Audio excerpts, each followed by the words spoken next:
দেখো এই যে রাইটিংটা আজকে আলোচনা করছি, এটাকে বলা হচ্ছে news paper report. News paper report লিখতে গেলে কি করতে হয়, যে বিষয়টা তুমি লিখবে সেই বিষয়টা একটা সুন্দর টাইটেল তোমাকে উপর দিতে হবে। যেমন এইটা আমরা সাইক্লোন নিয়ে লিখেছি, মানে ঝড় নিয়ে, যে কোনো ঝড় নিয়ে যদি নিউজ পেপার রিপোর্ট পড়তে পারে পরে, তো এটা থেকে লেখা যাবে। ঠিক আছে, তো প্রথমে কি হেডিং দেবে, এ ডিভাস্টেটিং সাইক্লোন। এই ডিভাস্টেটিং এ দিতে হবে কেমন কোনো ইয়ে নয়, তুমি এ সিরিয়াস সাইক্লোন দিতে পারো, নিজের পছন্দ মতো করে তুমি টাইটেল দিতে পারো। তো আপাতত এখানে দিয়েছি এ ডিভাস্টেটিং সাইক্লোন, মানে একটা ভয়ানক ঝড়। তারপর এখানে লিখতে হবে বাই স্টাফ রিপোর্টার, সবসময় বাই স্টাফ রিপোর্টার লিখতে হবে, অন্য কিছু লেখা চলবে না।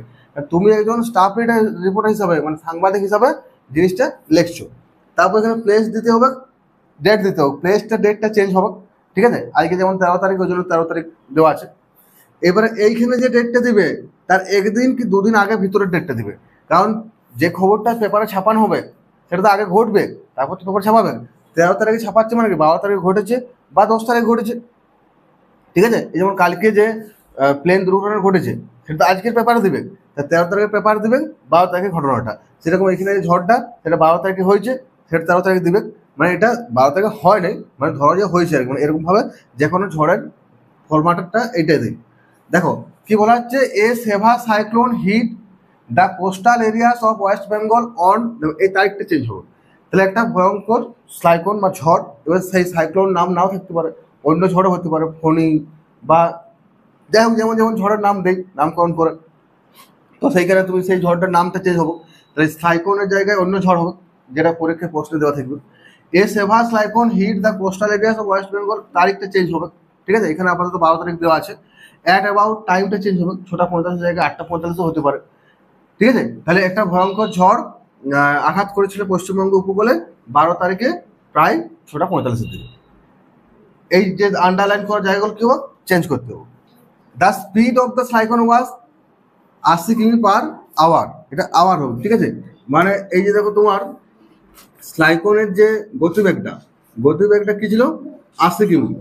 এরপর কি হচ্ছে, হয়তো পরীক্ষার সময় 80 কিমি জায়গায় 90 কিমি দিয়ে দিল, 85 কিমি দিয়ে দিল, যেমন পয়েন্টটা দিয়ে থাকবে সেই পয়েন্ট অনুযায়ী কি করতে হবে, এটা চেঞ্জ করতে হবে। ঠিক আছে, মানে ঝড়টার গতিবেগ ছিল 80 কিমি/ঘন্টা। The cause of the cyclone was a deep depression in Bay of Bengal, যে কোনো সাইক্লোনের যে কোনো ঝড়ের কারণ হচ্ছে deep depression in Bay of Bengal, বঙ্গোপসাগর হচ্ছে পশ্চিমবঙ্গের সামনে, বঙ্গোপসাগরের নিম্নচাপ হয় আর তার জন্য ঝড় উঠে। প্রত্যেকটা ঝড়ে এই কারণ, সেম কারণ। অ্যাট লিস্ট 60 পিপল, দেখো এখানে 60 জন লেখা আছে, 60 জনের জায়গায় 600 জনও মারা যেতে পারে, বড় কিনা, যেমন পয়েন্টটা দেওয়া থাকবে সেরকম, তাহলে ওই জায়গাটা চেঞ্জ করতে হবে। 60 পিপল অ্যান্ড ওভার 1000, এই 1000টাও লাখও হয়ে যেতে পারে, লাখ লাখ মানুষের ক্ষতি হয়েছে। ঠিক আছে, তো এগুলো পয়েন্ট দেখে দেখে চেঞ্জ করতে হবে। 1000 হ্যাভ বিন বিকাম হোমলেস, 1000 হাজার হাজার লিখলেই হবে, এটা কোনো সমস্যা নেই। ডিউ টু দ্য সাইক্লোন, ঝড়ের কারণে কি হয়েছে, অন্তত পক্ষে কমপক্ষে 60 জন মানুষ মারা গেছে, আর তার সাথে হাজার হাজার মানুষ কি হয়েছে, ঘর ছাড়া হয়েছে। The cyclone cost a huge damage of life and property, এই ঝড়টা অনেক জীবনের ক্ষতি করেছে, অনেক ধন সম্পত্তির ক্ষতি করেছে, মানুষ তো মারা গেছেই, অনেক ধন সম্পত্তির ক্ষতি হয়েছে, হয়তো ধান ছিল সেই ধানের ক্ষতি হয়ে গেছে, বটে কিনা, গাছ পড়ে গেছে, অনেক রকম ক্ষতি হয়েছে। ঠিক আছে, তারপর দেখো the train service had been disturb, train service ব্যাহত হয়েছে, ট্রেন চলাচল, যদি ঝড় হয় গাছ পড়ে যায় ট্রেন চলাচলটা ঠিক থাকবে কি, ট্রেন সার্ভিসটা ব্যাহত হয়েছে, the train service have been disturbed. The state government has taken immediate step to provide relief to the victim, যারা ক্ষতিগ্রস্ত হয়েছে সরকার কি করেছে, সরকার তাদের জন্য রিলিফ মানে ত্রাণের ব্যবস্থা করেছে, সঙ্গে সঙ্গে খাবার দাবার জল টল সব পরিষেবা দিচ্ছে। ঠিক আছে, মোর দ্যান 5, এই যে 5000 যেটা রয়েছে, এই 5000, এটা পয়েন্ট অনুযায়ী বাড়তে পারে কমতে পারে। 5000 জনেরও বেশি লোককে কি করা হয়েছে, have been shifted to temporary relief centre, মানে টেম্পোরারি মানে যেটা পার্মানেন্ট নয়, মানে টেম্পোরারি কিছুদিন থাকার মতন একটা জায়গাতে ওদেরকে ট্রান্সফার করা হয়েছে, শিফট করা হয়েছে। ঠিক আছে, the chief minister has reviewed the situation, chief minister ওই সিচুয়েশনটা পরিবেশটা রিভিউ করছে, দেখে গেছে যে কি ব্যাপার না ব্যাপার।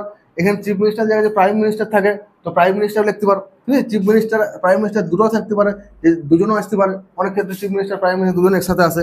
শিফটেড কি বলছে, has reviewed the situation and Azure the people all help, এবং লোকজনকে সব রকম সাহায্য আশ্বাস দিয়েছে, না সবাইকে সব রকম সাহায্য করা হবে। The government has announced a compensation of Rs 2 lakh for the families of dead, যারা মারা গেছে, যে বললাম 60 জন মারা গেছে, তাহলে এই সরকার ক্ষতিপূরণ হিসাবে 60 জন যারা মারা গেছে তাদের পরিবারকে 2 লাখ টাকা করে দিচ্ছে। অ্যান্ড আরএস 15,000 50,000 করে টু দ্য সিরিয়াসলি, তো এখানে জায়গা নাই, ঠিক আছে, সিরিয়াসলি। তারপরে হচ্ছে ব্যাপারটা গিয়ে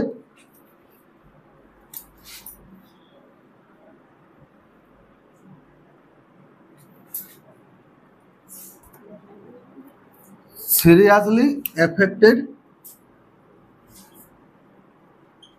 পার্সন, যারা যারা সিরিয়াসলি ক্ষতি হয়েছে, হয়তো কারো ঘর পড়ে গেছে বা কারো টিনের চাল উড়ে গেছে, ঝড়ে তো এরকম হয়, কারো ঘর পড়ে যাচ্ছে, কারো টিনের চাল উড়ে যাচ্ছে, তো এরকম যাদের ক্ষতি হয়েছে তাদেরকে 50,000 টাকা করে ঘোষণা করেছে। আর যারা মারা গেছে তাদেরকে 2 লাখ টাকা করে দেওয়ার ঘোষণা করা হয়েছে। তো এটা মোটামুটি সব একই থাকবে। তাহলে এই যে ঝড় নিয়ে যে কোনো নিউজ পেপারে পড়ুক, 9-এ পড়ুক, 10-এ পড়ুক, 11-এ পড়ুক, 12-এ পড়ুক, 8-এ পড়ুক, যে কোনো ক্লাসে পড়ুক, এই একটা মুখস্থ করলে হয়ে যাবে। বুঝা গেল?